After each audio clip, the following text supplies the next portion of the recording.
Good morning, everybody. We're gonna start. So, welcome to the second presentation, oral presentation of the M2 projects. Thank you to be here. Many thanks to the jury to be there and to take an active part of this day. Here you have the diverse elements just to follow either on live or to see again the presentation later. And for the jury, the link to the file you have to fulfill with your comments and the Wi-Fi.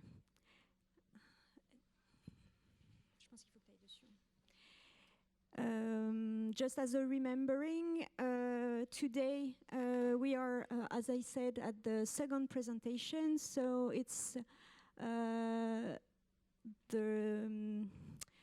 we are at 1 month till the end of this project, or the part of the project. As a remembering, the M2 project is an exercise of a pre-production of a game. So in 1 month, you're going to have the final results of this work. So the work is still in progress, and we're going to see where all the teams are. Speaking of the teams, we have 6 teams, 6 projects. We have 40 minutes for each, which means about 15-20 minutes of presentation, 20 minutes of questions. And I think we're going to start, but just before that, I say that we're not alone. Audrey is there, linked in Skype. Just close. Right. Hi, Audrey. Hello, everyone. Thank you to be there. Your presentation. So Audrey will follow the presentation and will participate to the question if she has questions. So do not be afraid to hear a voice coming during the day. You won't be there the whole day, so we will see. Tell us when you're there and when you can interact with us. Thank you to be there. Good luck, everyone. Thank you. So let's start.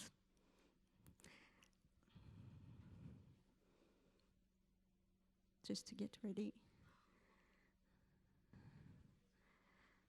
Tu fais.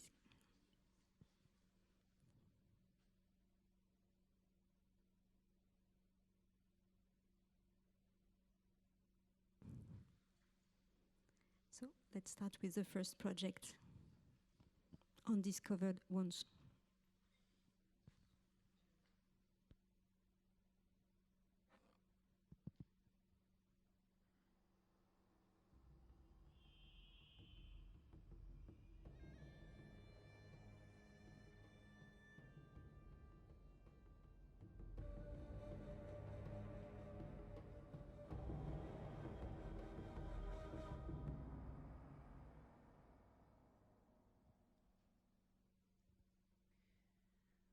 Welcome to Undiscovered Wounds.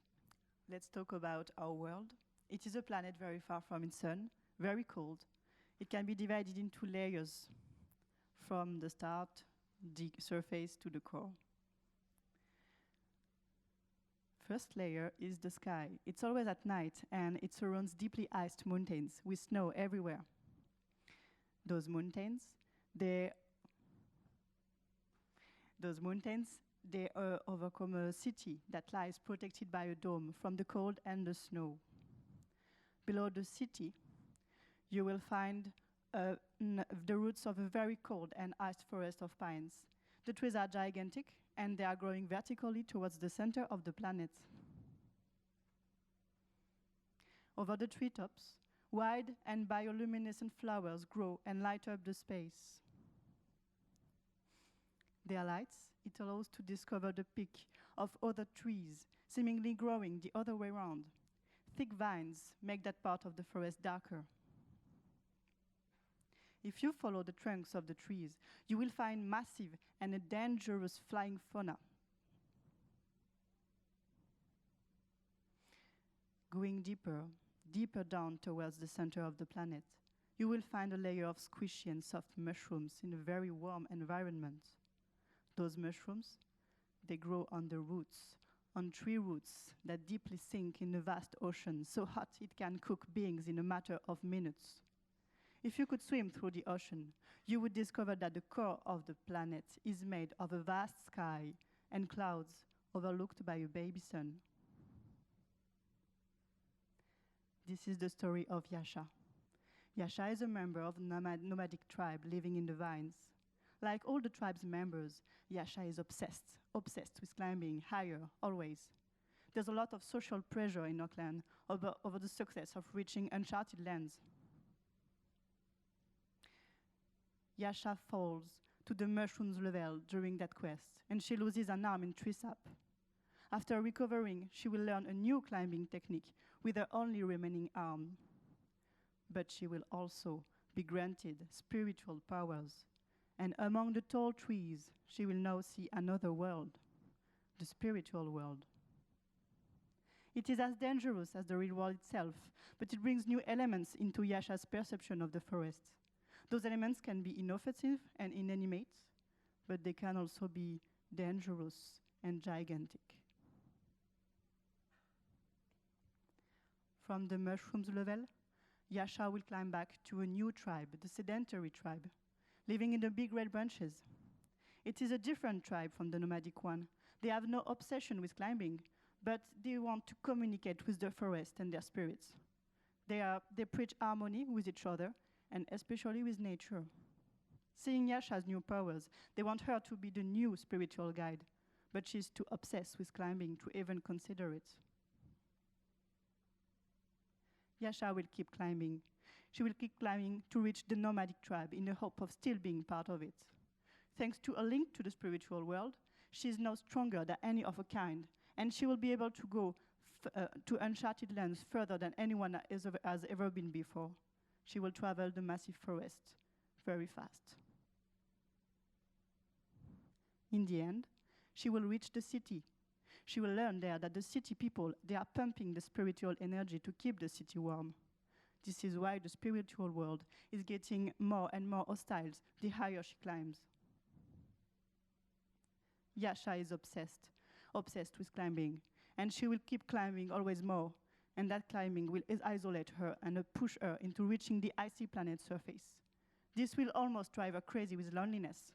Fortunately, she met spiritual beasts on her journey who taught her how to evolve in the spiritual world. They will feel her despair, and they will come to help her and find herself again. Driving her back to the sedentary tribe, the beasts will teach Yasha one last ability. She can now travel through the sap of trees very fast. In the end, she will find her own purpose in life by merging both ways, climber and spiritual guide. She will thus be able to bring balance to herself and to her worlds. Now let's talk about the game.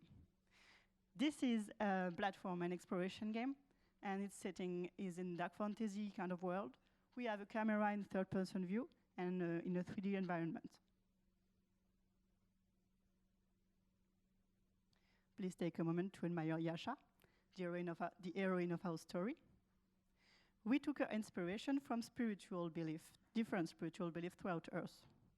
We chose to give her a very dirty appearance with a lot of scars to show the risks of her life in the forest and also the trials she went through. Her upper body is notably bigger to highlight her constant climbing style.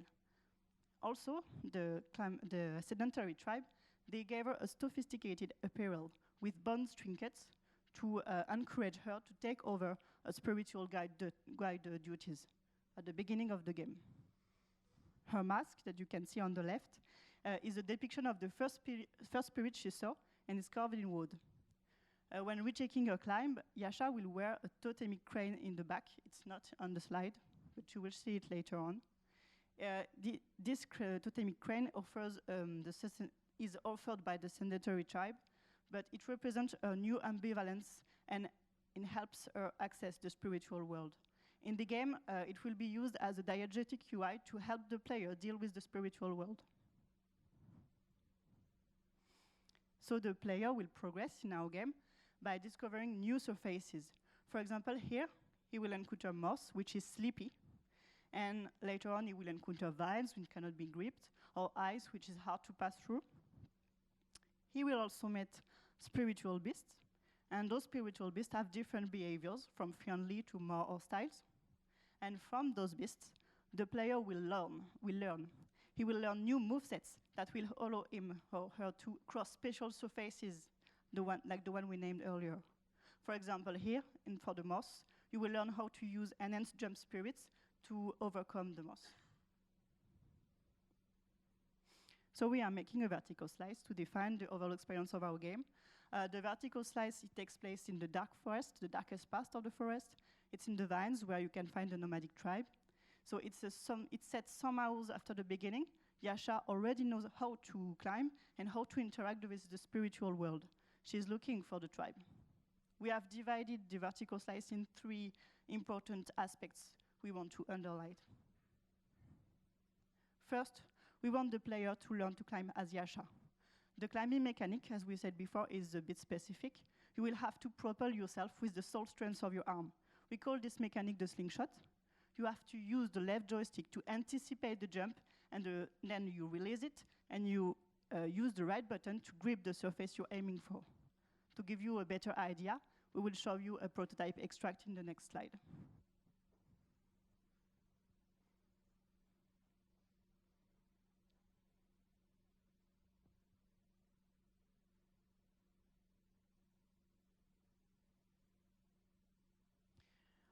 We are quite advanced on this, but we still have some work to do to refine. Please mind that the animation here are placeholders, and they will change in the end. The second part of the vertical slice we want to emphasize is the world switch mechanic.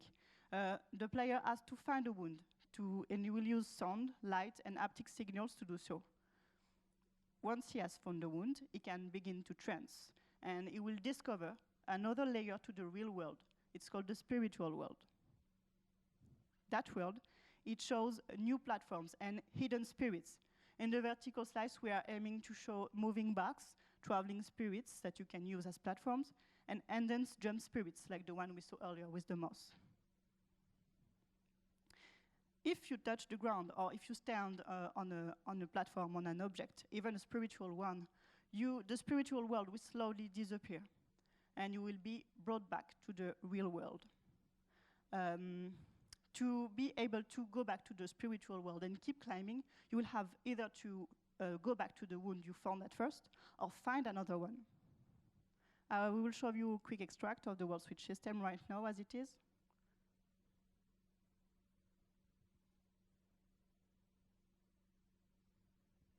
We have started adding visual feedbacks for the well-being of the game. And in Yasha's back, you can notice the totem that is used to give a mirror to the player of the spiritual world presence.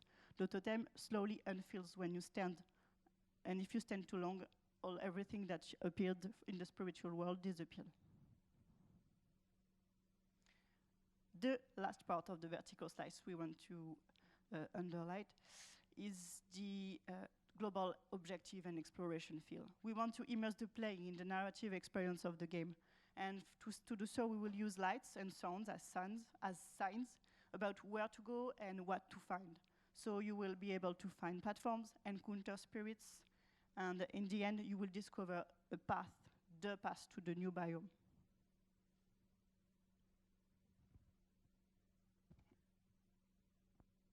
So during the development, we have identified some challenges. The first one is the camera. We have already overcome this one. We have a classical third-person camera view. So we have already made the collision system, so the collision with the wall are working, but we still need to make the dithering of the camera.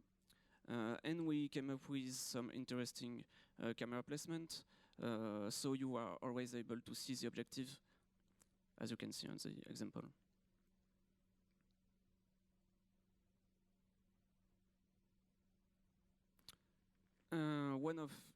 One other change was the character animation. We are still working on it.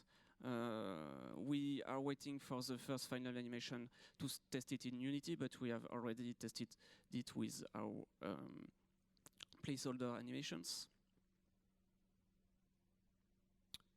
Here you can see an example of the mood that we want for the game. It's from the trailer, so it's a bit exaggerated for the projections, but yeah, it's quite close from what we want. We also want our game to be realistic, so we used some techniques to achieve this that are quite cheap for the performance. For example, here you can see some textures. We used photogrammetry to achieve this. The last one is performance. We still need to make some tests for this because we don't have all the assets for the moment. We also identified at the beginning of the development the key selling points of our game. The first one is the verticality and the giantism of the universe. You will encounter giant beasts and be in a very giant forest. The second one is the obsession, the message of our game, and the mood, the dark fantasy mood of the game. And the last one, the most important, is the unusual climbing of our game, the main mechanic. We also identified our competitors. Here you can see that we want a game that is quite linear. We still want the player to be able to explore a bit. And our game will be a double A because of its size and of the level of details that we want. The game will be available on PC and consoles.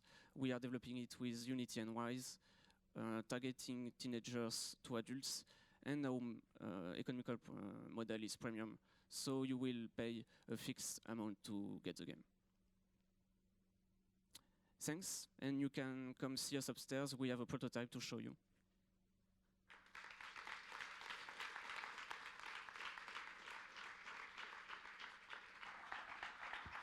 Thank you. Time for questions or remarks, suggestion. Who wants to start? Maybe we can have some light. Yeah, thank you. Who wants to start? David. So if you can introduce yourself again, and thank you. I'm David Bowman, Studio Development Director at Creative Assembly. Good presentation. I was writing down questions and you were answering them every time in the next slide. That was really good. What's the biggest challenge that you have right now? So what do you consider your biggest challenge?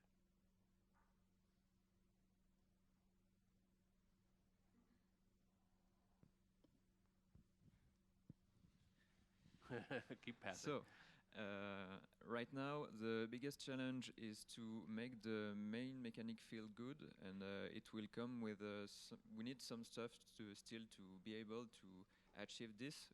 For example, the animations that we are still working on that will give a specific feeling to how you land, how you move. We have to also tweak some things regarding the main physics and main feeling of the jump. So, because this is the main thing you will do in the game, this is one of our big focus. So, yeah. So, once you solve that problem, do you have enough challenges in your minds to give the player with that mechanic? Is it possible to have enough barriers to overcome with that mechanic? Yeah, maybe I will pass the mic to Océane to talk a bit about the level design aspect of the game. Please.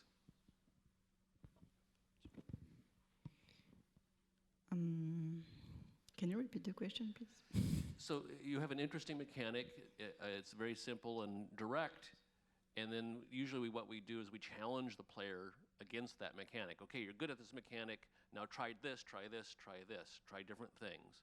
What types of challenges, how many can you have to overcome with this simple movement mechanic? I think I will talk to you about the level design globally that we have planned for the vertical slice for this. So if you look on this model, it's what we plan to do for the vertical slice. We have several places in there that bring challenges. In the middle, you have a skeleton. And this is the part in which we have the most challenge. We have first challenge with the rotating box that are rotating, so it's a challenge in itself. We have tried it and play tested it, and it's a challenge. Yeah. And we also have floating spirits, and this is a challenge about timing and precision, because you have to find the right place to land on, because you cannot land on the spirits, you land on the pieces that hang on him, and you have then to keep it to catch it in the move, because it keeps moving up, and then you will have to get the nice timing to reach the next branch. This is the most challenge we have put in the vertical slice, because we have a complex mechanic, so we have to allow the player to feel a little challenge, but not too much. Mm-hmm. Does it answer your question? It does.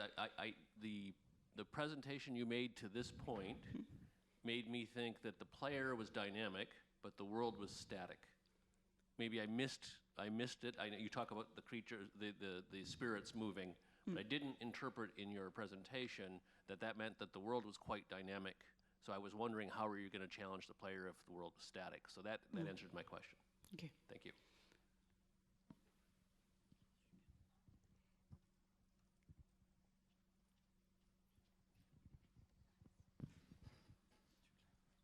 Okay, so hello. So my name is Benoit. I'm from Ubisoft Bordeaux. Thanks for the presentation again. I also had some questions about gameplay and depth. Do you have any stamina management or things like that, or is it mostly timing and ability to perform the moveset that the player is supposed to do?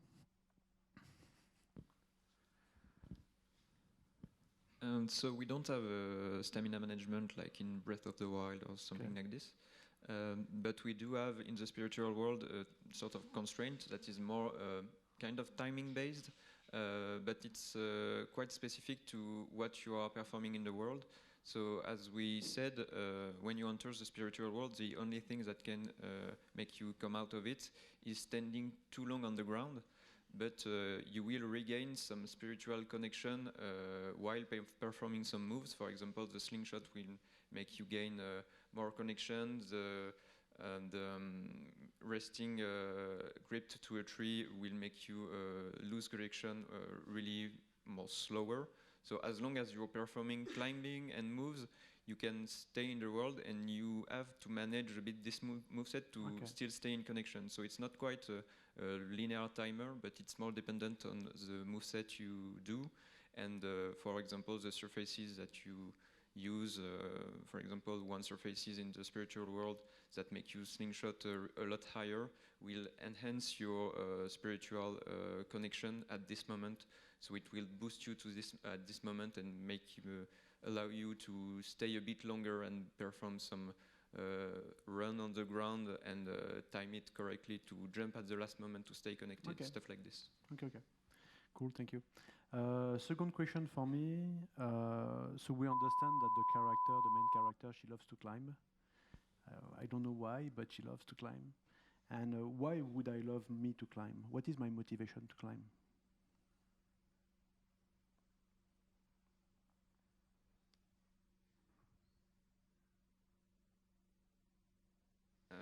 So the one main motivation that we don't have to explain to players, and we saw in the playtest, was to really go up.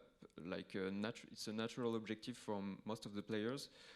So that's a global and abstract objective that is understood by a lot of players. But the other thing is the discovery of maybe what happened to the nomadic tribe. Will I find it? So it's really what motivates me to climb is to also uncover the narrative, what happened to the tribe, what happens to Yasha also on her discovery, what lies at the top, is there a new layer?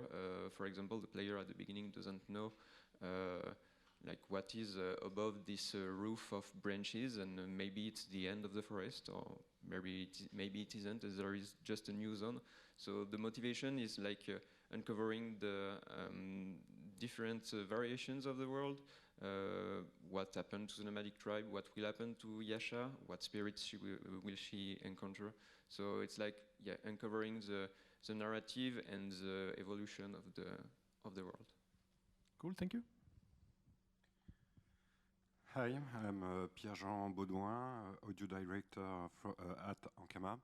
Just one question about sound. You didn't talk about sound, so I just want you to explain what do you plan about the music, interactive music, and why did you choose this system?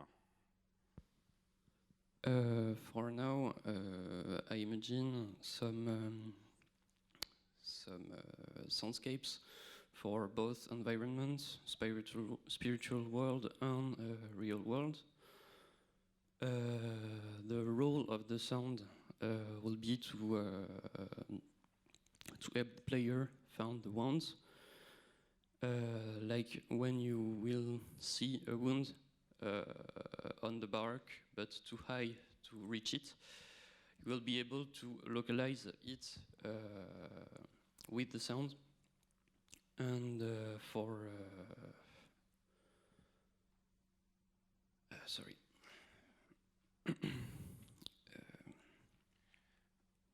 And music, did you play in? Yeah, for the music, sorry.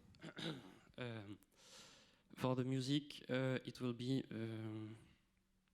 mostly in spiritual world. Its role will be to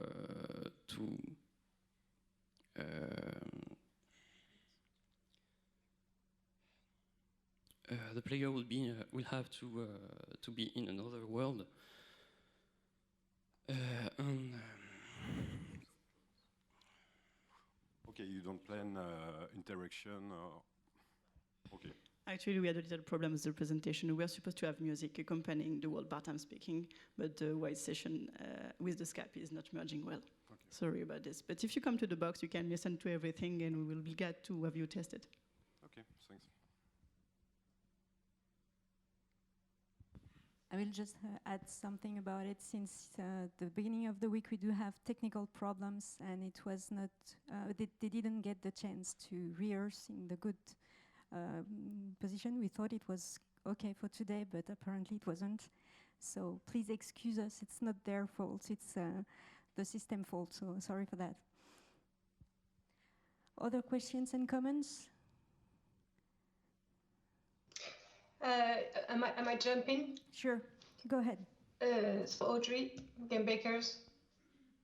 I think before you had a slide in your presentations about the scope of the project, the team you were expecting to see, the budget of that. Do you still have it and I missed it, or did you remove that part in the presentation? I don't think we had a slide about this at any point. Or maybe we discussed it, I don't remember yet. But so, is it changed? Can you remind me what is the scope in your mind of the project? Kind of team, what budget? We thought about making double A games, if this is the question. Okay, so rather big team, maybe 70 people for 2-3 years, maybe 5 million budget, 10 million, 30 million. But you haven't thought about that. Maybe this is a bit early at this stage. Yeah, it's a bit early. We didn't work on it for the moment. Okay, thank you.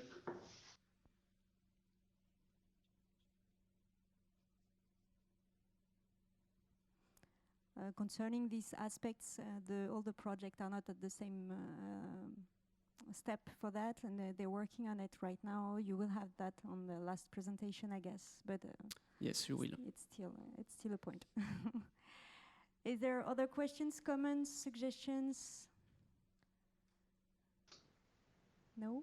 If I would just one thing, it's not related to this project, but last time we received all of the presentation also in a folder, so we could consult them as they. I think this was very helpful. If we could do this again, that would be wonderful. We will do. Is it okay if it's at the end of the day, or you need it during the day? Whenever it's ready. Thank you so much. Okay. It will be done. So if there's no other question, let's thank again the team. Thank you.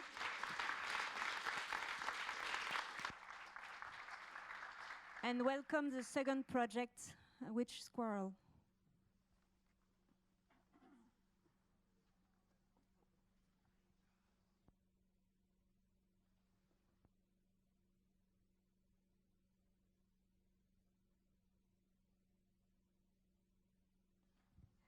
While we do the settings, as the students told you just before, you can we will have a time to go to see them directly where they are working, so you can test the prototypes they're working on, and you can also listen to the correct settings. I'm saying that because I don't know if it will be better for the second presentation concerning the audio.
So welcome everybody.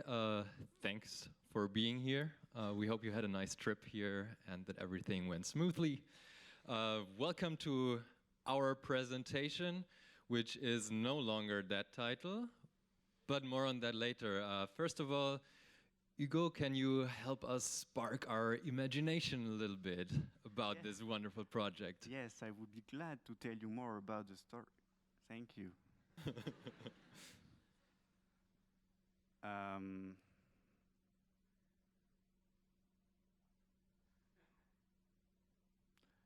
The moon is high. It's your first week as an intern with a witch, a real witch. Today you master the witch is gone and you are alone for the first time taking care of this wonderful workshop. You remember her words. Do not let anyone touch the forge by any means. I trust you on that. Well, that should be easy. No one has showed up since the last 100 years, but who knows what could happen.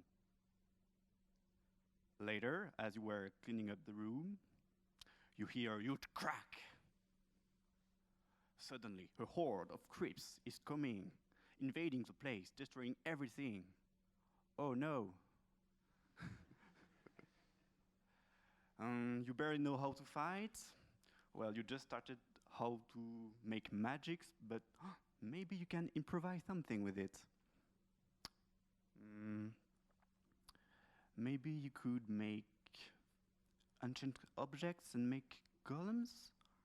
It will be certainly make a big mess, but you cannot fail this, or else you will fail your internship too and be expelled, or worse, cast away in the countryside of witch failures, obliged to wipe frog butts all your life.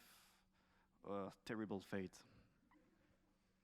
But you know what they say, it's dangerous to go alone.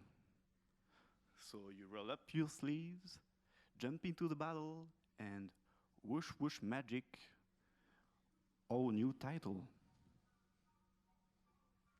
There is no sound.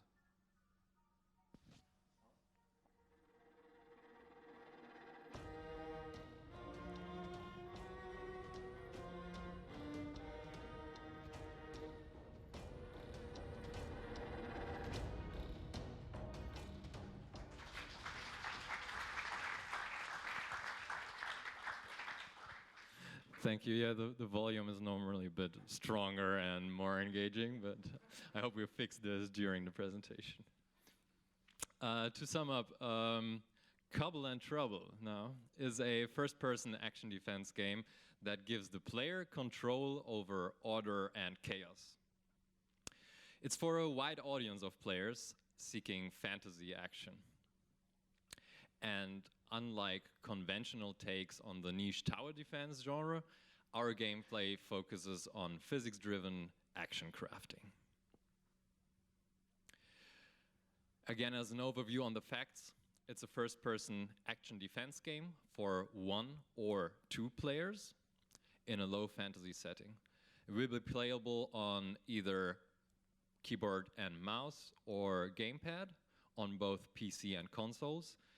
We target a PEGI 7 rating and are using Unreal Engine and Wise on our technology. As for the references, we took some inspiration from Call of Duty Zombies, like the Horde mode. That's you're in that defensive position in first person and have that action shooter gameplay. We took also inspiration from Control, as in that you use telekinetic power to manipulate props in the environment and do something with them. And as a representative of some heritage in the tower defense genre where we took loose inspiration from, we mention Orcs Must Die here. And now let's focus on the magical vertical slice. Yes, but to talk about the magical vertical slice, we need to talk about the full game a bit. So it would have several game modes. The first one, so Cobble and Trouble, the solo story mode. And the second one would be Double Trouble, a cooperative mode. And there will be Witch's Quarrel, actually, the versus mode in duel. And so the vertical slice would be on the solo story mode. And so about the game progression in the solo story mode, we would have level with forges, so with several levels in the forge. So we think about several forge with several different kind of rules, and at the end, obviously, we'll save the world. So yeah, and vertical slice would be in the first forge, in not the first level of the first forge, but in the middle of it. But yeah, what's in this marvelous game of witches and witchcraft? So first there's the witch, you. So it's in first person. So you will only be able to see your hands. So here's your hands. You can see that it's wounded because you are still an apprentice. So there is a version with magic powers and there's a version without powers. And talking about, well, just, I would like you to, I like this detail, but there is a little symbol on the hand that is really interesting, which see also in the powers, like for instance, here we have some special effects that we are working on, and you can see there is also this little symbol that I really like for the summoning spell. And so this power is like, it's coming from the forge which is the source of the power of the witch. So it's not conventional magic, it's about melting things together, fire, real materials and stuff like this. And so this forge, here, so this is this life, it's strange artifacts, life-giving but also life-twisting, so that you have to defend during the game. So here's what it would look like in your game. So it's first iteration and artwork. So yeah, this is again this melting material, weird artifact, and there you can see there is a wood planks on top of it. That's like what the witches try to control this, but it's still a bit quirky, and it's all finished to end up twisted by it. And so you also have the threats, the magical creatures attacking the forge. So there would be numerous and focus on the forge, but you can block them. And so they're here to give this sensation of overwhelming a bit. So you have a lot of creature, but they are a bit weak. And so this is what they would look like. So they are magical too, but they are really different. It's not the same kind of magic from the Forge. So it's a really cold magic with still strange artifacts, but it's more unique. And you can see that, for instance, you have these golden artifacts on top, right top, which what could they drop, for instance, when they die, so you can also use it. But I will tell you more about after. So the whoosh whoosh magic. Whoosh whoosh magic, I'm talking about the telekinesis power. So you have this several props all around the room, represented by the cube here. And those props, so it's basically any object that you can see, like stones, wood planks, candles, whatever, pumpkins, cheese. We don't have all the whole list for now. And so you can drag them with the telekinesis power, make a pool. It's like your resource, your munition, so you can shoot them on the enemy. And so it would look like this for now. We have several props. So they have, for the first that we have, they have to scream magic. So that you have those books, those marmites. So we thought about what could be in Witch's Workshop. And so an example of throwing props, so you can gather them, whoosh, whoosh, whoosh, whoosh, and shoot them. Yeah, it's a bit violent, but we like it like this way.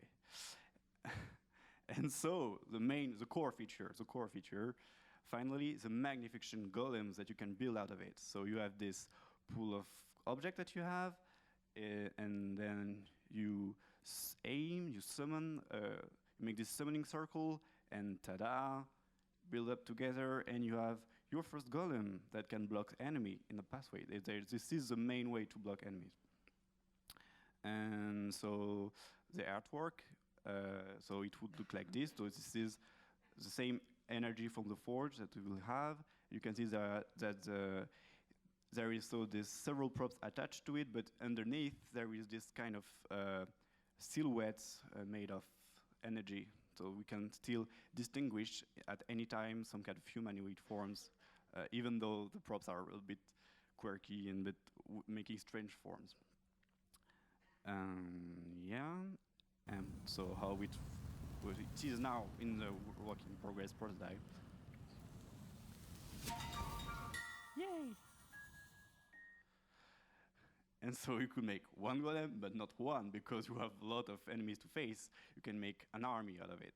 And talking about this army, the music is really important with this, because we thought about making an adaptive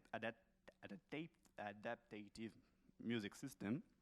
So the more golems you have, the more your army is important, the more the music is evolving, and it also unfazed with the dangerosity of the situation. So the more you have opponents and the lower you have in health, the more the music shows you are in a dangerous situation. But the whole thing is to find this balance between the chaos, the happy chaos that we want to create, and still having this orchestral musicality that is also to have this like dancing a la Fantasia, this a bit nostalgic thing that you have with a lot of Disney, for instance. And we want to recreate this army of golems, quirky thing, you get it. So to be a bit further in this main feature, the golems, so they are chaotically created. So you improvise them. You are in a dangerous situation. You don't have a lot of time to create them. So you can be fast enough to make them. So, but you don't have as a player, you don't have a real choice of how you put them exactly where. But we've designed a system that makes always look like a golem, but it's still chaotic, and this is what we want to create. And so for now, in this vertical slice, we can only make the golem out of 6 props. But the more the props the golem we have, the more they are powerful. So in the further in the full game you progress, the more you will be able to make bigger golems with more and more props and stuff like this. And so the basic one that you can create at the beginning is still melee fighters, so they only attack in corps-à-corps, melee, you know. And so how the magnificent system of golems work. So each props has a statistics, basic stats. So for instance, this marmot has a strength of 10, HP of 2, and speed of 1. And so you add all props together and mix them together, and you sum the sum of it all makes a golem with a total strength of 17, HP of 23, and speed of 10. But it's just an example. So it will, yeah. And there will be also rare props, special props, like for instance, a magic fire gem. And if you add it to your pool of objects, you make a golem with a fire gem. And so it can, for instance, cast fireball. And so there is a lot of ability that we have to design. It could be possible, like a healing gem that can heal your power or your life, or maybe something that can throw the enemy, or, well, there is a lot of possibilities. So finally, we can show you a little glimpse of what the happy chaos we want to create. So here's a prototype.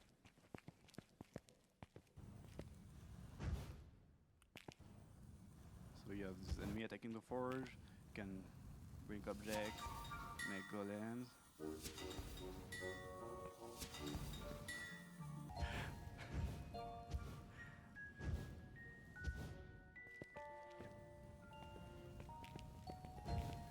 Don't mind the harm, the flying. Yeah. And now something a bit less magical, but it's important for the assignment. And only for that. Right, so our game is about controlling order and chaos with physics-based action crafting. And further KSPs that we want to propose are the spectacular FX and visuals, a thrilling near-death experience, so action gameplay, and an easy-to-grasp fantasy setting. The target audience overall are, it's mainstream compatible in a low fantasy sense. People who like to play physics-driven games or sandbox games. And specifically, our primary target that we're really focusing on are players that play like 3 or more days per week. They like action, they like to disrupt and to create or experiment. Our competitors, shown here between axes on reflection and action, and story-driven and mechanics-driven, are identified as follows. And we ourselves put ourselves really on the top right here, on heavily mechanics-driven and action-driven. This leads us to budget and planning. Money. I'm a wizard accountant. So, for the base version of the game, so the core game that would be playable by one person, we came up with a planning of 18 months for a team of 12, which we are right now. And we came up with this number of around 530k euros, divided mainly into personal cost and a bit of overhead and external costs. The other modes, like multiplayer modes, which Quarrel, localization and console ports will come post-release. In terms of business plan, we thought that the premium price of 15 euros would fit with the scope of our games. So, for instance, Orc Must Die and Sanctum are usually sold around that price, and are games of similar scope. The return on investment should then be at 53,000 copies, approximately, with an average price of 10 euros, factoring the sales and the discounts that you can have, especially since we plan on releasing the game on digital markets, so like Steam or the Epic Games Store. Finally, our team. So as we said, we are 12. Why should you trust us? Well, we are a big team with 3 artists and 3 game designers, which helps a lot with the scope of the project.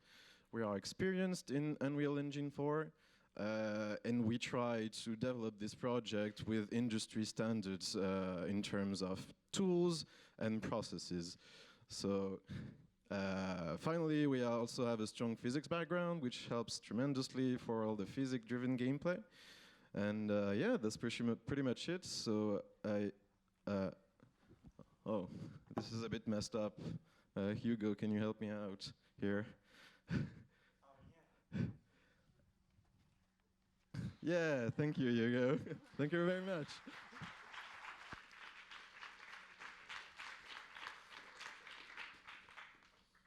Do you have any questions? Thank you. So time for questions or comments or suggestions. Who wants to start? Thank you, David.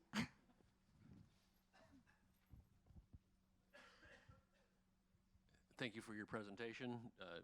You know who I am.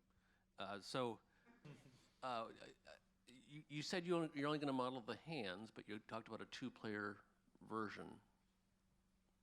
That doesn't make sense to me. Something's missing. The rest of the body, for example. As I said, the first iteration of the game would be the full solo experience, and the multiplayer mode will come post-release, so it implies, of course, additional work in terms of modeling and animation, but it's just too big of a scope for us to consider right now. Yeah. Okay, so that was a small point, but it was very confusing to me as I was going through because I was trying to imagine how you were going to do that. On a broader note, you've got tower defense inspiration with this, and you only cite one tower defense game as one of your resources, basically your inspirations.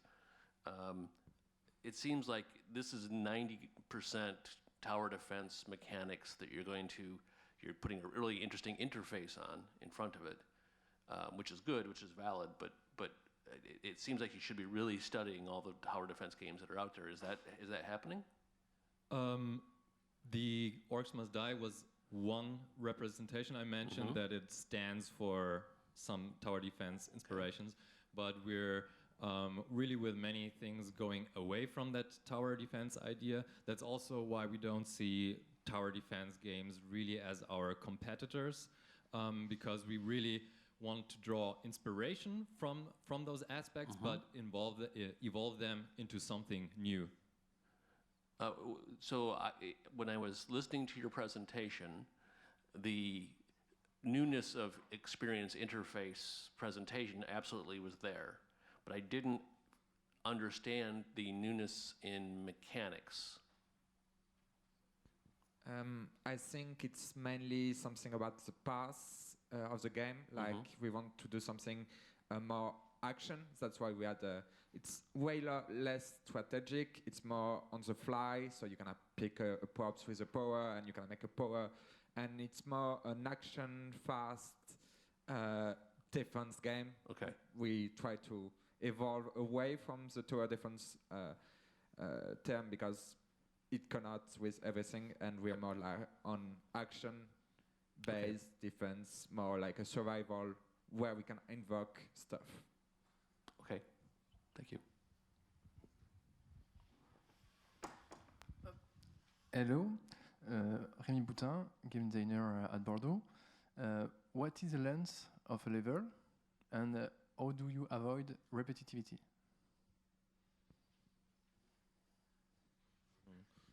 Well, as Hugo said, pinpointing the vertical slice, the first parts of the game would take place with this forge, so the gameplay would largely vary depending on the props that the player can find in his or her environment.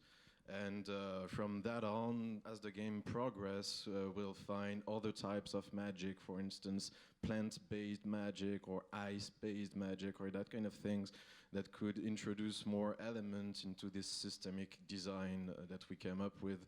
And so the good thing with this design is that you can have plenty of possibilities of gameplay. You can make ranged golems, close quarter golems, magical golems, and the structure of the level, of course, would evolve. So in the vertical slice, the level is pretty short. We think it would be between 5 and 10 minutes of gameplay. It's mainly an arena, We started developing this level as a classic tower defense game, but as said, we tried to evolve away from that, and the scope was just too big with several lanes and all that. So now it's just an arena. But for future levels, we could imagine a deeper strategic impact of the level design on the way the player plays. And so, yeah, the possibilities are endless. But as for the average length of a level, it would be similar to a game of, say, Orcs Must Die, for instance. So 10 minutes tops, and really driven by action more than long-term strategic planning.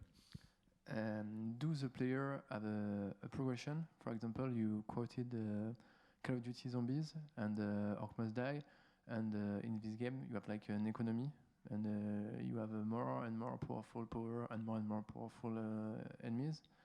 Is it something you considered or not? Yes, also, for instance, in the vertical slice, there is only one type of enemy.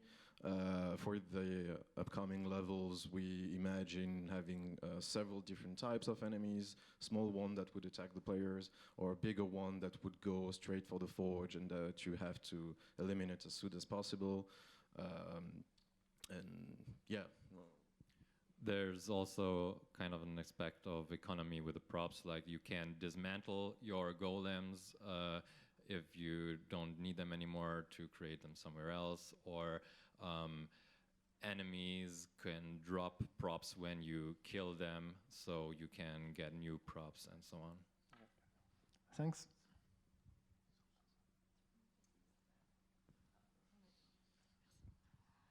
Hi, Farhana Zelahi, animator and narrative designer. You take the Unreal Engine, that is a good thing, but you keep the shooter mode, and so the animation of the camera is to speed and cut. Will you work on it? What do you want to do with that? I didn't understand the part about the animation of the camera. What is it? The first player, yes, when you play, for the moment, I see that it's very short, very speed and cut when you turn the camera. This is a first shooter. The engine you choose, and this mode is a first shooter. But your game is not a first shooter. This is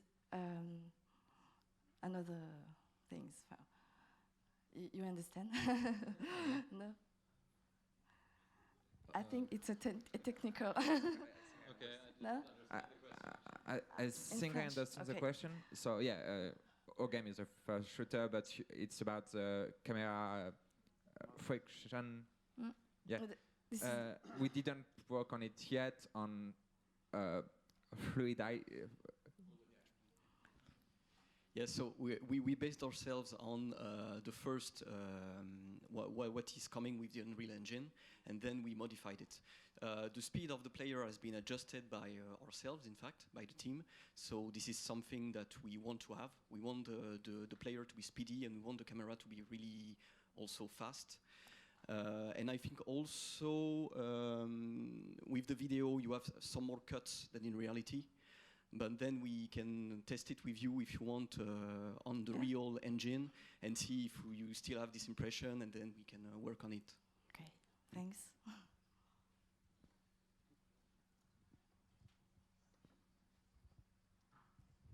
Hello guys, my name is Alex, I'm level designer.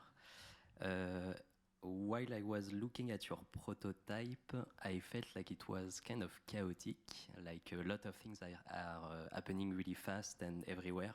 So I was wondering, what is your vision for your vertical slice? Are you going with chaos, or is the player able to plan this action, for example, knows where enemies are spawning, knows where the stuff you have to collect are positioned, etc.?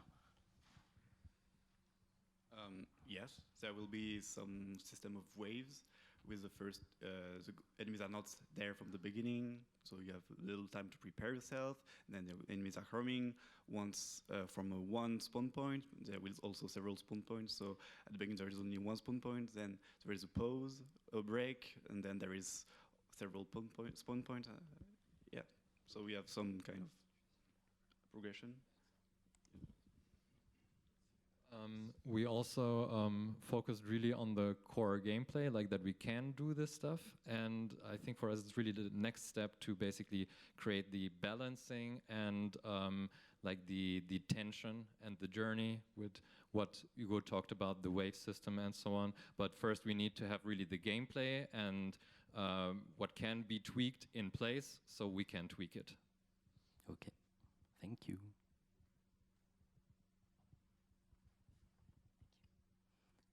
More questions, remarks? We still have time. No? I don't know if Audrey, you're there and if you have questions. She told me she may have another appointment at that time, so that was just to make sure. So if, okay, there's another question.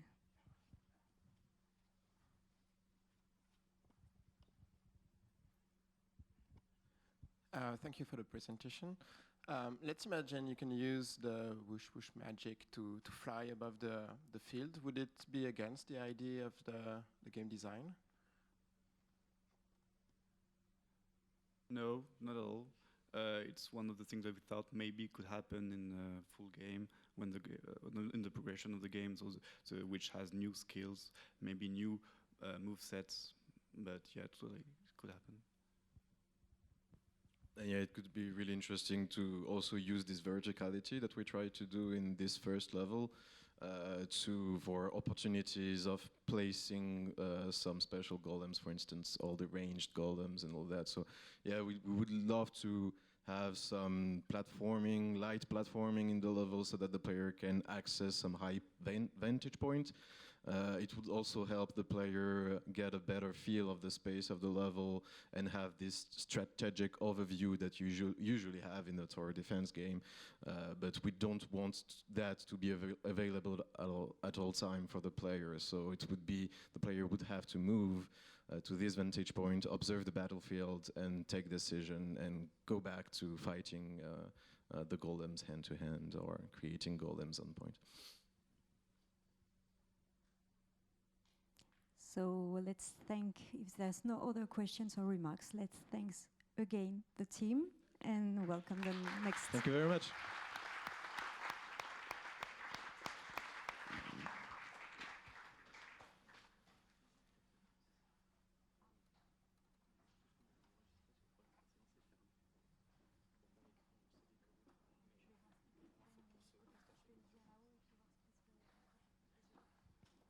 Let's welcome the last team.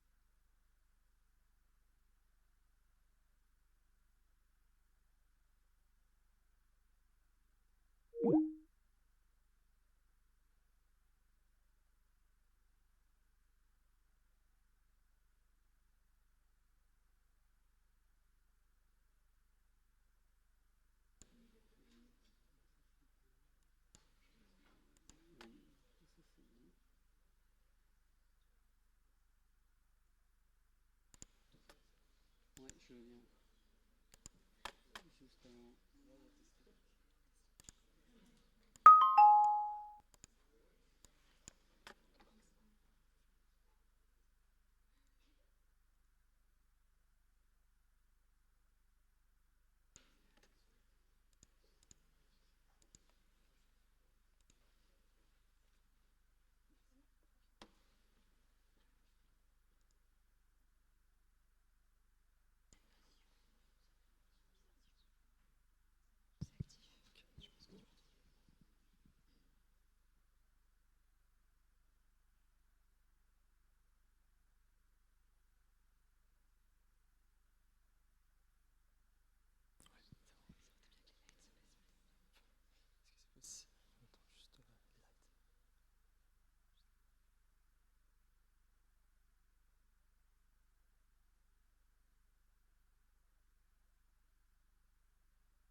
We're just waiting for the light. Yes, thank you. Oh, no, yes. As you wake up in a corrupted land, only a shell of your body remains. In your hollowness, the only thing that you still feel is the rhythm of your soul. Venture on the pulse of the world and discover what caused the disaster. This is Synchronicles. Let's introduce you to the story of the game first. In this world, a disaster happened. It was kind of a flood. The fluid mineral called argyrite that used to run through the land and that the inhabitants used as a source of energy and for crafting objects went totally out of control. It statified everyone and created a strange reaction. Everyone's soul get ejected out of their bodies. But thanks to a random stone randomly falling on our main character, CEO, his soul managed to go back inside of his body and bring him back to kind of life. Well, now he's more like a moving skeleton, but still, it's the last survivor. Now, awakened, we don't know exactly how long after the disaster, CEO discovered his world corrupted. The argyrite is now completely solid, and it's parasiting everything. And even the creatures became hostile. As he wanders, he eventually finds a village. We found every one of his kind, every people statified, their soul ejected out of their bodies. However, one of these souls seems curious about CEO, and it looks decided to guide him through his adventure in understanding what really happened and why. Who's behind this wandering soul? Who knows? Anyway, this is how CEO began his quest of understanding. Here is a pitch of the game. We play as CEO that will progress in a corrupted world after a disaster. What's making him move forward is his soul. It's contained in his back and is pulsing, but it's a bit unsteady. If you do your action irresponsibly, your soul pulse will increase until it explodes. In order to gain ground efficiently in a hostile environment and with such a constraint, you have to manage your pulse and be in phase with the world and keep your soul inside of your body. To achieve this, you'll have to play in rhythm with the music. Synchronicles is a rhythmic Metroid-like game where you embody CEO, a fortuitous survivor. The game is in third-person view, but it's very unique camera. It's inspired by a game Book of Travel. In fact, the rotation axis is locked. You cannot rotate the camera. As you evolve in a 3D world, fighting 3D enemies and controlling a 3D character, every or almost every environmental assets are 2D. Let's see what it looks like.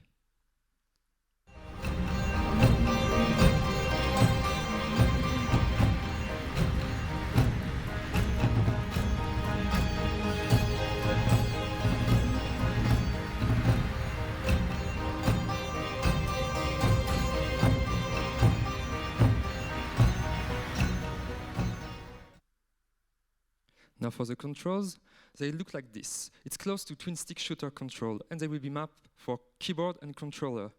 For the abilities, we'll take a deeper look at it later during the presentation. Now, how does the game work exactly? Well, I'm going to talk to you about our game vision, our three main pillars. These are our game vision pillars, but also our artistic direction pillars. The first one is the exploration. It's the goal of the players, finding what happened, why. The second pillar, it's attention. In fact, if the players don't perform their input on the beats of the music, they will lose life easily and eventually die. So it's a big constraint. So you have a goal, but there is a constraint. But you also have means to overcome these constraints and achieve your goal. This is our last but not least pillars, the choreography. Because to overcome the constraint, you have to perform your action in rhythm. It will allow you not to die, and if you score perfect inputs on the beats, it will even heal you. Now, I will let Constance talk to you about our main references and competitors. Thank you. So here are our main references and competitors. They come from various references, but our action-focused gameplay is mainly inspired by Hyper Light Drifter, Dark Souls, and Fury. So here are our targets. We make this game for the achievers, as you may understood, but more precisely for hardcore players, rhythm game enthusiasts, and indie games lovers. So this is why our targeted user experience need to focus on building a high-level difficulty, but also to really pay attention to the readability of the rhythm and provide a lot of juiciness in an original proposition for the genre. So, okay, this is all very good, but what are we developing right now? Well, we're working on a vertical slice that is situating in the introduction level of the game. It's like about 10% of the game, a little bit earlier, but this is why the player knows the controls now, got used to the environment he or she is evolving into, and now the story begins to get a bit clearer. After he woke up, after he explored his corrupted environment, he will eventually get on the way to a village to see what happened to the other inhabitants. So this is the perfect moment to build our vertical slice, because the player is going to fight a lot of monsters on the way to the village, and he'll earn his first ability to progress in the environment. Now we'll let Guillaume tell you more about the game mechanics. Thank you, Constance. So, now, how does the game work exactly? So, as we said earlier, it's a rhythm game where playing out of the music can be unforgiving. Fortunately, if you miss a few inputs, you will have the possibility to heal yourself by inputting an attack right on the beat and thus performing a perfect attack. So, what does the miss input sound like?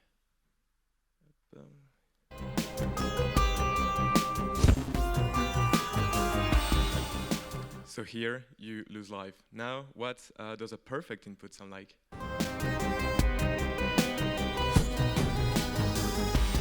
So here you heal yourself. So, in Synchronical, your character, Theo, will disappear. He fights his enemy with what we call a dash combat system, which features two different dashes.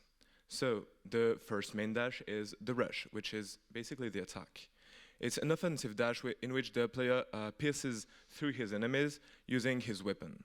The player can rush by targeting an enemy and then pressing the rush button. The player can also use the rush on environmental elements in order to solve puzzles. Then the second kind of dash is the blink, which is a defensive dash in which the character makes a tiny teleportation, thereby dodging enemies' attacks, repositioning himself, and avoiding menaces. The base cooldown of the blink is quite long, since it lasts for an entire bar. But rushing through an enemy while your blink is in cooldown resets that blink's cooldown. With that mechanic, we want to encourage the player to have an aggressive and action-oriented playstyle. So, we also develop a special ability that the player will unlock during the vertical slice, which is the rewind. So, what is the rewind? So, rushing through the enemies allows the player to mark them. After marking a few enemies, the player can press the rewind button to perform a rewind. And rewinding will make the character pierce through all the marked enemies in an instant, dealing more damage to them. And also, the rewind is an ability that the player can use during exploration phases to solve puzzles. Talking about the enemies, after the disaster, some insect species became really more aggressive as they fed on the corruption. When they see Theo, they ran to him. This threat makes the exploration of the corrupted world really more difficult. You can see here some concepts of the enemies, and I will introduce their behavior just after we hear them a little.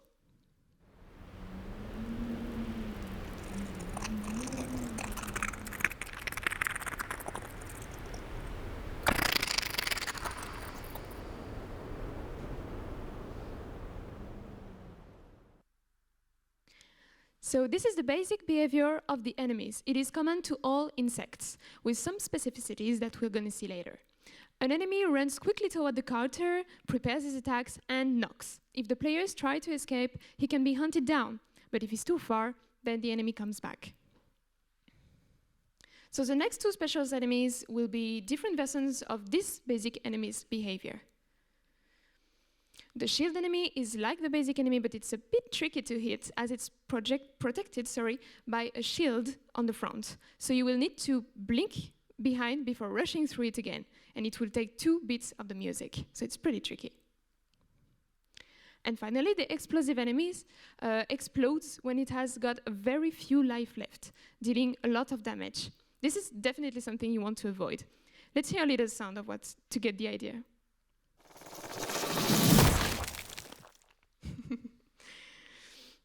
Okay, so now I will let Perrine talk to you about the technical direction.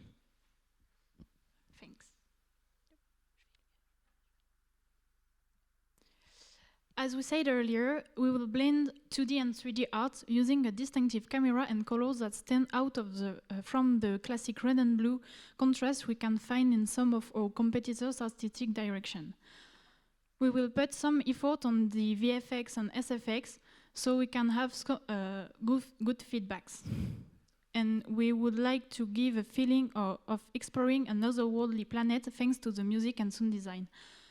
To reinforce the rhythm of the music, the corruption of the world will also pulse in rhythm with it. Before showing you the art of the game more in detail, we will give you a grasp of what the out-of-combat music could be.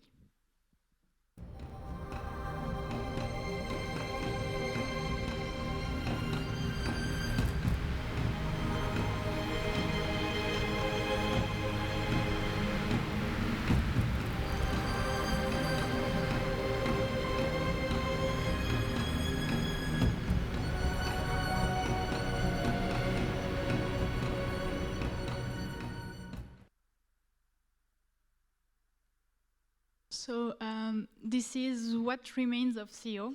Now a skeleton, he's light and fast. As an inhabitant of this world, he learned how to use the minerals like the other inhabitants.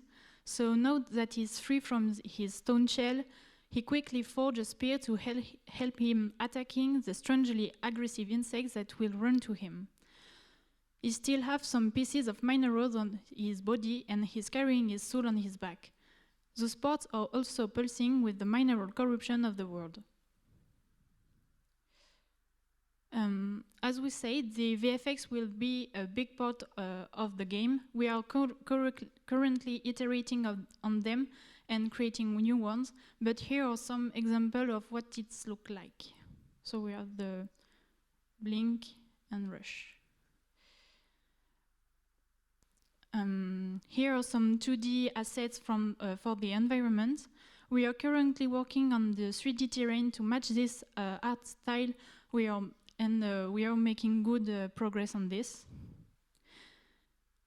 And those environment assets will be accompanied by the corruption minerals, which is called agerif, which represents the pulse of the world, and it is linked to the music.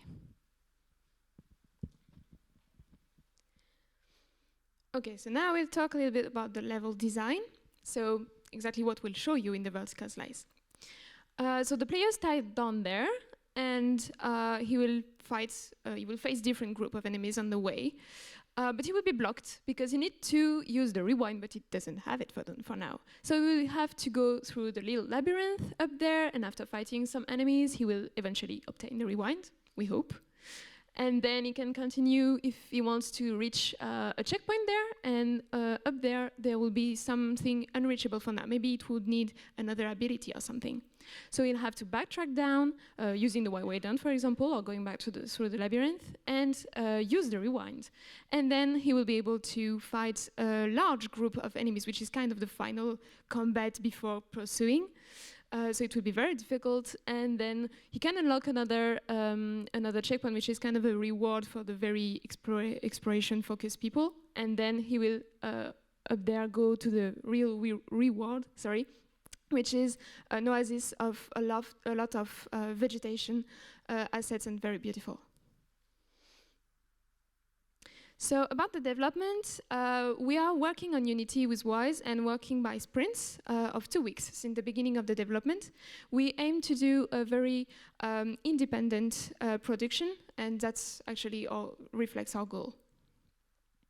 So for the moment, we ended sprint 5.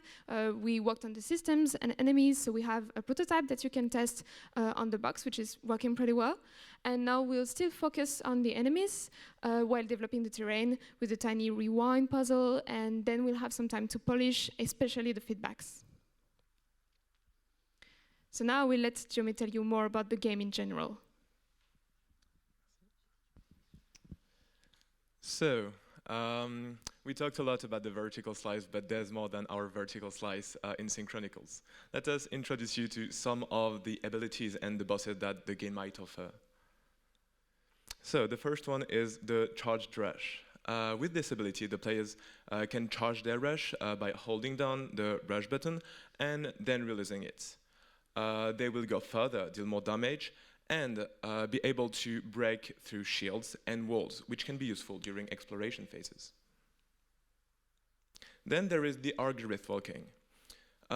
So thanks to this ability, the player can swim through the nodule of corruption to reach places previously unattainable. You can also encounter the forwarder. So this one is a bit tricky. When using the forwarder, CO escapes time for 1 beat. When returning, the enemies will have normally spent the time. That time skip allows the player to dodge unavoidable attacks, or once again, you guessed it, solve environmental puzzles. So, those are a few bosses concepts that, that might be in the game. So, there is the cannibal, which is a deviant insectoid who eats other insects to become more powerful. Also, you might encounter the robot, which would be an old machine with an unknown Argyris technology. The ancestor, an ancient insect that might be actually the first one, or the one which is the only true survivor of your race. So all those bosses, they have their own rhythmic signature, and all their attack patterns would be based on their music patterns.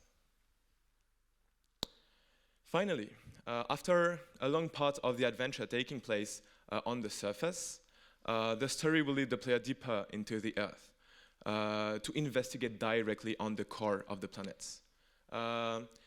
This will take place underground, making it darker, giving us the opportunity to play more with light effects, and leading the player to the end of the game. So just a few words to finish with the production and business sides. So we plan to release on PC and consoles, and our economic model will be premiums, but we can imagine easily DLCs also.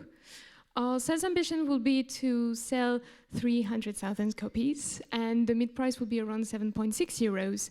However, this is an estimation based on the competition sales compared to our ambition. In the reality, would be profitable even if we sell less. We'll be able to provide deeper budget understanding very soon.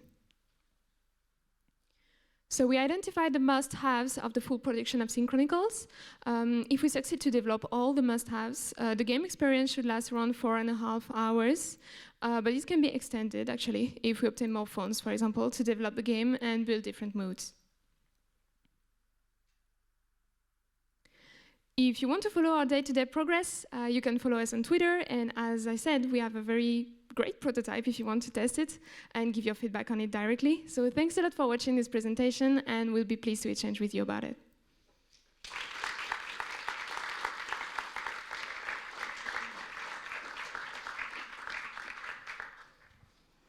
Thank you. So who wants to start with the questions, remarks? Yep.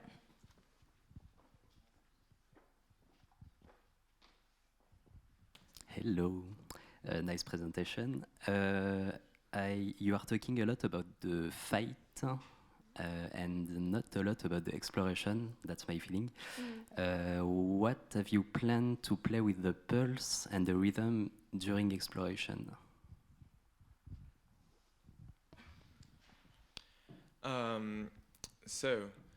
Basically, the exploration the game will have a structure based around the what, here? Okay.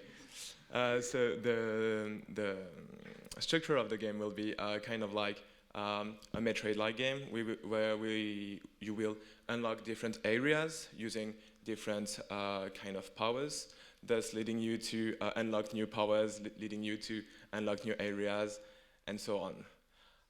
So all those powers will be that you will unlock will be powers that you can use during the combat and the exploration, and most of them will be about how to say solve what we call environmental puzzle, but that act more like gates that you can't go through if you don't have the right power up. I hope that answers your question. It answers my question. I'm wondering, I have some trouble to find the purpose of the rhythm for that. Because in a Metroidvania, I have my new power and I unlock a zone, but the rhythm, should I impulse at the right moment to trigger powers, etc.? So there are also a few. So first of all, like all the rhythm part of the game is for the exploration. Let's give an example. So, for example, you have that power-up that is the forwarder, which allows you to skip a bit, like go a bit in the future, basically. And let's imagine that you have to cross a bridge or something, and that bridge just phase out of existence every bar. So you will have on every bar to use the forwarder to skip that bit and to be able to cross the bridge. Okay. And if I press not in rhythm, am I using the power, or am I not using the power? You will be able to use the power. You will take damage, and on that particular case, you might fall actually because you're not in the rhythm. Okay, thank you. Hello, nice presentation. But I will talk about the last time we saw you. You had a game focused on the heartbeat, on the heart mechanic, and you had a fixed number of steps before you die, and you have to manage your heart. Now you're doing a more classical rhythm game. Why did you drop the mechanic and the theme of the last time we saw you?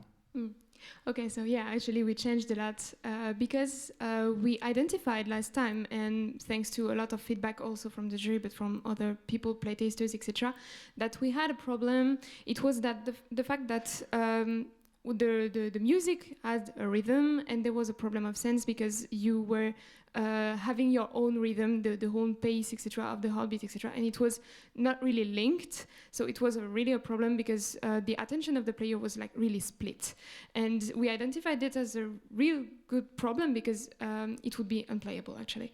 So we really focused on, okay, what are we doing now, and on what target are we going to aim? So when we identified the target that we wanted to do a very hardcore game, we just think about, okay, we have to make it like more classic in a way for the people to be more able to understand the rhythm and play with it. So this is why we decided to do so. Thanks.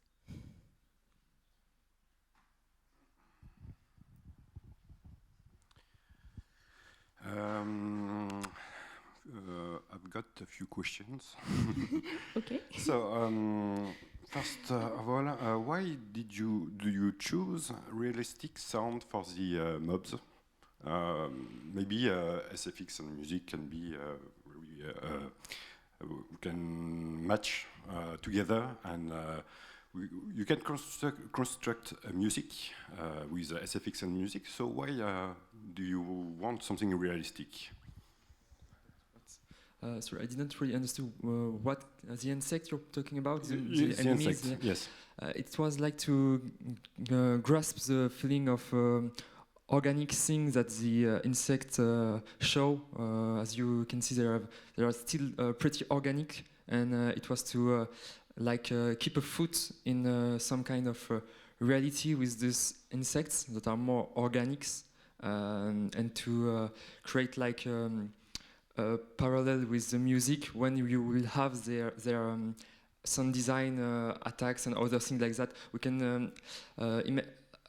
I have to give you an example of what's happening in the game when you play in rhythm. When you will play an action in rhythm, you will have first the SFX feedbacks, but you will also have a musical feedbacks furthermore that is sync on the beats of the music. So if you get attacked, you can have feedbacks on the beat of the music that are like instrument music to give feedbacks, but also the feedbacks of the organism, the insect, in fact, that is living in this world, that is a living thing. It's not like a ghost or something like that. It's something tangible, and I wanted to give this feeling into the game. There are tangible things, but there are also all the not tangible things that are the rhythm, the way you link to the world because of the rhythm. There are two different things that I wanted to share in the game. Secondly, you put some sound SFX for fail or okay. Why don't you add some layers when you fail, when it's okay? Why something plus assumé? Why the music is excusez-moi, je vais vous la faire en français.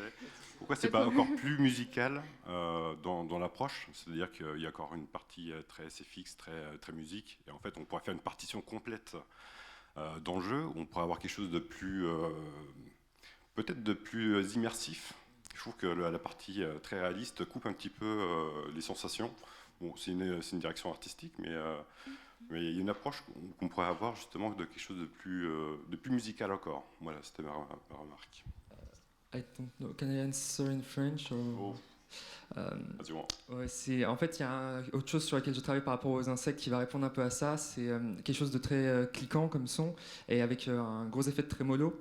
Et l'idée, c'est de synchroniser le trémolo sur le beat de la musique pour avoir un SFX qui soit musicalement correct en fait grâce au trémolo pour que les insectes ajoutent à la partition en fait. Un peu comme ce qu'on peut avoir dans des jeux comme Doom où les SFX forment un peu aussi la partition du jeu. Voilà. C'est encore en travail, c'est pour ça que pour l'instant c'est pas forcément très clair, mais c'est des choses qui vont être rajoutées, notamment par exemple là avec les insectes, leurs attaques, qui vont créer des choses un peu musicales, même si c'est encore un peu réaliste. Voilà. Il y a le jeu Rez que vous pouvez... Oui, il y a aussi Rez. Oui.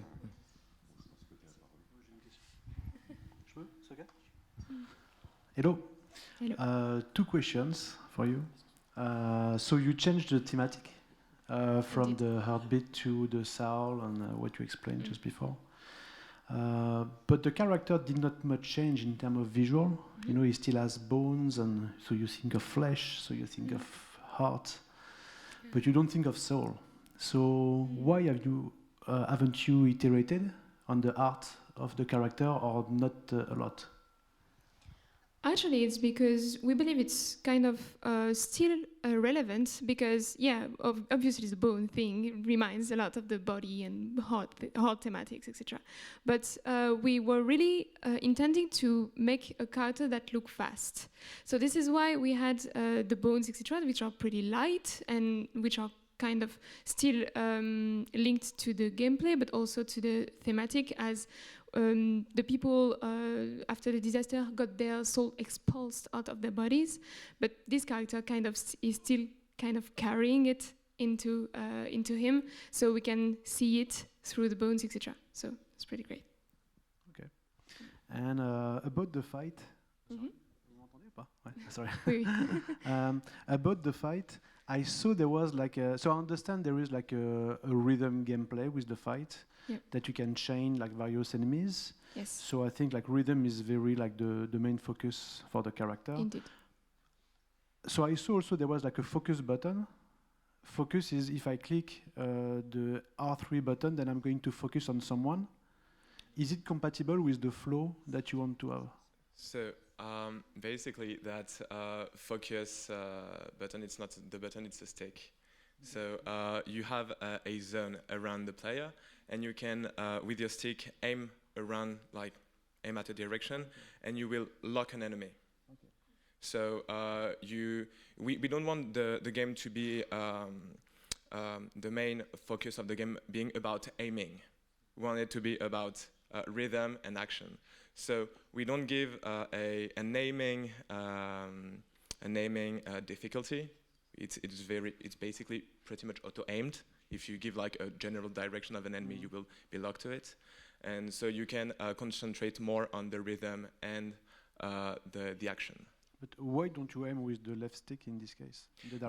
Because we want more granularity in our gameplay. If you aim with the left stick, you have to go toward the enemy, but we want to be able to go around them and make circle and maybe like wait a little bit, because you will have to input your action in rhythm. And if you go toward the enemy to aim at them, it will make you in a weak position. Yeah. Okay, cool. Thank you.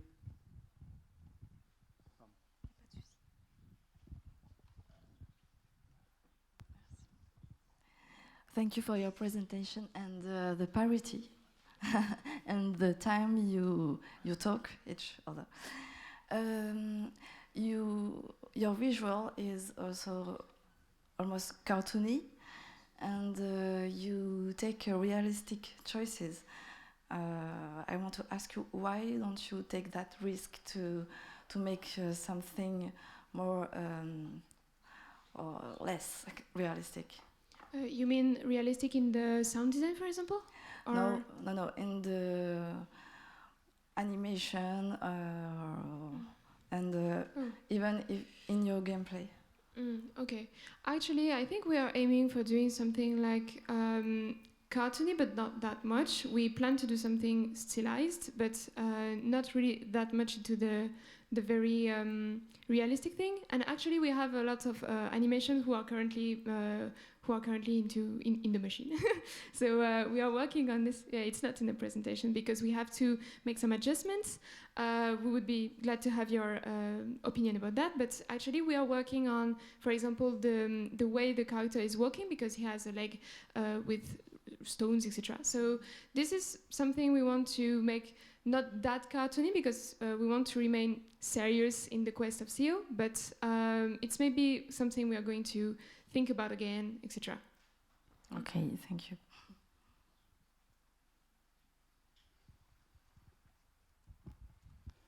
Last remark or question? Yeah. Can you talk more about the camera, because you said the player doesn't have control on the camera, but it's still an exploration game and the level design looks big enough. So how are you going to manage the camera?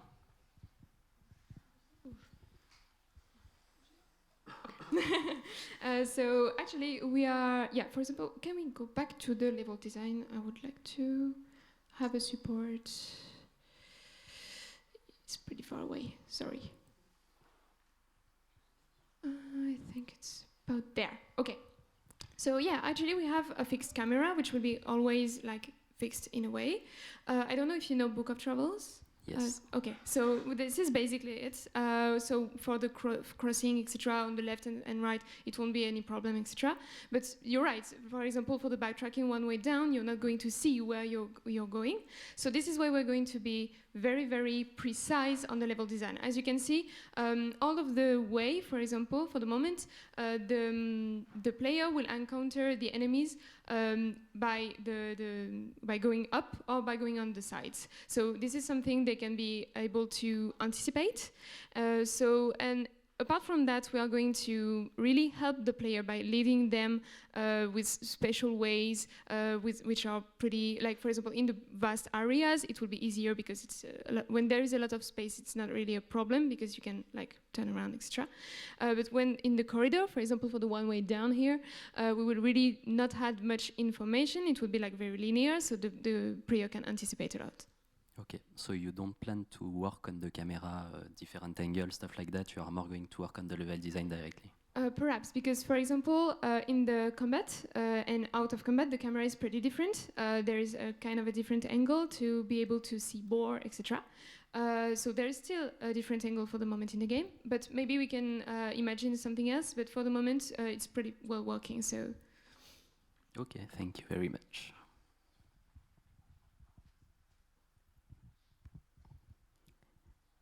No more questions, no more remarks. So let's thank again the team. Thank you very much. And the team of this morning.